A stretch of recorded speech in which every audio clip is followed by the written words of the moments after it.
ایک گوالے کا سچا جذبہ حج۔ جامعہ اشرفیہ میں ایک بزرگ گزرے ہیں، مولانا ادریس کاندھلوی رحمۃ اللہ علیہ۔ انہوں نے معارف القرآن بھی لکھی۔ وہ ایک واقعہ سنایا کرتے تھے۔ چونکہ وہ فقیہ وقت تھے، اس لیے ان کا سنایا ہوا واقعہ سنانے کی جرات کر رہا ہوں۔ لاہور کا ایک گوالا تھا۔ گائے بھینس کے دودھ دوہنے والے کو گوالا کہتے ہیں۔ وہ نوجوان تھا۔ اس کے دل میں حج کرنے کی بڑی طلب تھی۔ چنانچہ جب لوگ حج کر کے واپس آتے تو وہ ان سے بڑے شوق اور محبت کے ساتھ سفر حج کے احوال پوچھتا۔ حتیٰ کہ اس نے حج کے موسم میں لوگوں سے پوچھنا شروع کر دیا، لوگ حج پر کیسے جاتے ہیں؟ کسی نے اسے بتایا کہ حج کے لیے کراچی سے جاتے ہیں۔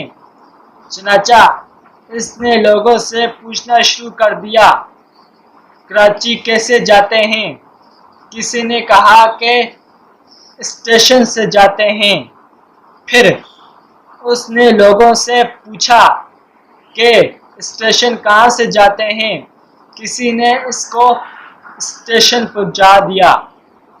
اب وہاں اسٹیشن پر پوچھتا پھر رہا تھا کہ مجھے کراچی جانا ہے، کراچی کیسے جاتے ہیں؟ وہ کئی دنوں تک لاہور اسٹیشن پر پھرتا رہا۔ بالآخر ٹرین کے ایک کنڈکٹر گارڈ نے سوچا کہ یہ بیچارہ کئی دنوں سے پھر رہا ہے، لہذا اس کے ساتھ کچھ تعاون کرنا چاہیے۔ چنانچہ اس گوالے سے کہا، تم میرے ساتھ ٹرین میں بیٹھ جاؤ، میں تمہیں کراچی لے جاتا ہوں۔ اس طرح وہ ٹرین کے ذریعے کراچی پہنچ گیا۔ کراچی ریلوے اسٹیشن پر پہنچ کر اس سے پھر پوچھنا شروع کر دیا کہ مجھے حج پر جانا ہے، کیسے جاؤں؟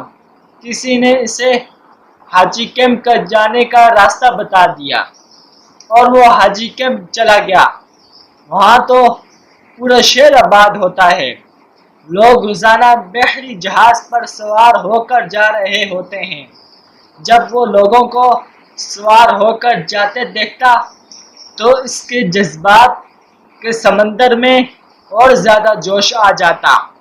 اگرچہ اس کے پاس سفر کے وسائل نہیں تھے، نہ ٹکٹ تھا، نہ پاسپورٹ تھا اور نہ ہی پیسے تھے، مگر اس کے دل میں حج کرنے کا سچا جذبہ موجود تھا۔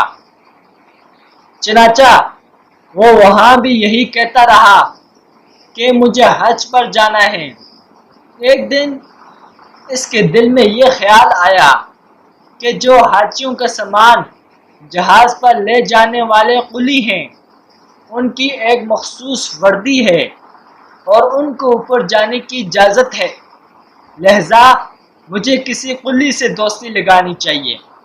چنانچہ اس نے ایک قلی سے دوستی لگائی لی اور اس سے کہا، بھائی آپ اپنی وردی مجھے دے دیں، میں بھی حاجیوں کا سامان اوپر پہنچاؤں گا۔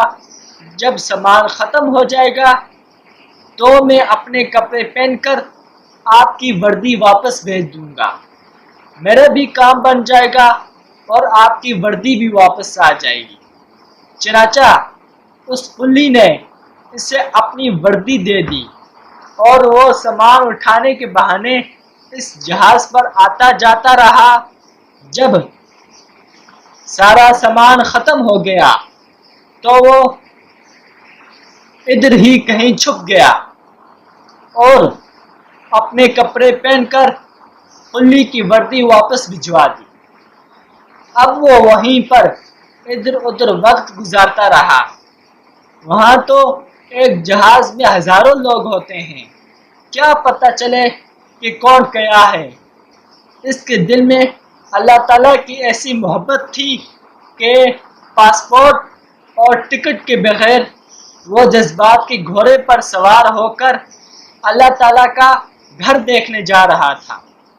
لوگ تو اپنے کمروں میں بستروں پر سوتے اور وہ بیچارہ بیٹھ بیٹھ کر وقت گزار لیتا۔ اس نے جہاز میں ایک بندے کے ساتھ واقفیت پیدا کر لی اور اسے کہا کہ بھائی جب جدہ آئے تو مجھے بتا دینا۔ چنانچہ جب جدہ شہر کی روشنیاں سامنے نظر آنے لگی اور بحری جہاز ساحل کے قریب پہنچ گیا تو اس آدمی نے کہا وہ دیکھو جدہ آ گیا۔ اس آدمی نے دیکھا کہ وہ نوجوان جہاز کے عرصے کے اوپر چڑھا اور کھڑے ہو کر اسے سمندر کے اندر چھلانگ لگا لی۔ اسے تیرنا تو آتا ہی نہ تھا، چنانچہ جب وہ نیچے گیا تو پھر اوپر ابھر ہی نہ سکا۔ جب اس آدمی نے دیکھا یہ تو نظر ہی نہیں آ رہا تو وہ سمجھ گیا کہ وہ نوجوان ڈوب گیا ہے۔ اس نے دل میں سوچا کہ اچھا اللہ کو یہی منظور تھا۔ جب اس آدمی نے حج کیا اور طواف زیارت کے بعد حرم شریف سے باہر نکل رہا تھا تو اس نے دیکھا کہ وہ گوالا بھی حرم شریف سے باہر نکل رہا ہے اور اس نے عربوں جیسے کپڑے پہنے ہوئے ہیں۔ اس نے پوچھا کیا آپ وہی ہیں جسے سمندر میں چھلانگ لگائی تھی؟ وہ کہنے لگا جی ہاں میں وہی ہوں۔ وہاں ایک دوسرے کو خوب ملے۔ اس نے گوالے سے پوچھا کہ سناؤ تمہارے ساتھ کیا بیتی؟ اس نے کہا میرے ساتھ چلو میں تمہیں آگے جا کر بتاؤں گا۔ چنانچہ وہ آدمی اس کے ساتھ چل پڑا۔ جب وہ باہر نکلے تو دیکھا ایک بالکل نئی کار کھڑی ہے اور ڈرائیور بھی انتظار کر رہا ہے۔ گوالا کار کے اندر بیٹھا اور ساتھ اس آدمی کو بھی بٹھا لیا اور ڈرائیور ان کو ایک مکان کی طرف لے گیا جو بالکل نیا تھا۔ اندر جا کے دیکھا کوٹھی سجی ہوئی ہے۔ گوالے نے اسے ایک جگہ پر بٹھا دیا اور نوکر سے کہا کہ مہمان کے لیے کھانے پینے کی کوئی چیز لے آؤ۔ چنانچہ وہ مشروبات اور پھل لے آیا۔ اس آدمی نے حیران ہو کر پوچھا بھائی مجھے بتاؤ کہ قصہ ہے کیا؟ وہ کہنے لگا میں تمہیں قصہ بعد میں بتاؤں گا، پہلے یہ دیکھو یہ کار بھی میری ہے، ڈرائیور بھی میرا ہے اور مکان بھی میرا ہے۔ اس نے پوچھا بھائی یہ سب کچھ تمہیں کیسے مل گیا؟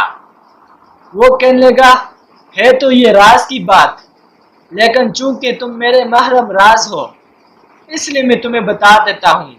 چنانچہ وہ کہنے لگا میرے دل میں اللہ کا گھر دیکھنے کا بہت شوق تھا اور اس شوق اور محبت میں نے یہ حیلہ کیا۔ جب میں جدہ پہنچا تو میں نے کہا اے اللہ بس میں تیرے حوالے کرتا ہوں۔ یہ کہہ کر میں نے چھلانگ لگا دی۔ مجھے تیرنا تو آتا ہی نہیں تھا، بس ایسے ہی ہاتھ پاؤں مارتا رہا۔ نتیجہ یہ نکلا مجھے لہریں خود ہی دکھیل دکھیل کر ساحل کی طرف لے جاتی رہی۔ میرے اندر بھی پانی چلا گیا اور میرے ہوش بھی اڑ گئے۔ جب میں ساحل پر پہنچا تو نیم بیہوشی کی حالت میں تھا۔ میں باہر نکلا اور وہیں لیٹ گیا۔ جب اٹھا تو صبح تہجد کا وقت تھا۔ میں نے ادھر ادھر دیکھا تو باہر جانے کے سب راستے بند تھے۔ ساحل کے ساتھ گرل لگی ہوئی تھی، آگے دروازہ بند تھا۔ میں وہی گرل کے پاس بیٹھ گیا۔ میں نے دیکھا کہ اس گرل کے دوسری طرف کوٹھی نما ایک گھر ہے اور اس گھر کے سین میں ایک گائے بندھی ہوئی ہے۔ دو آدمی اس گائے کا دودھ نکالنے کے لیے آئے مگر گائے ان سے مانوس نہیں تھی، جس کی وجہ سے قابو میں نہیں آ رہی تھی۔ جب وہ دودھ نکالنے کے لیے بیٹھے تو گائے نے انہیں بیٹھنے ہی نہ دیا وہ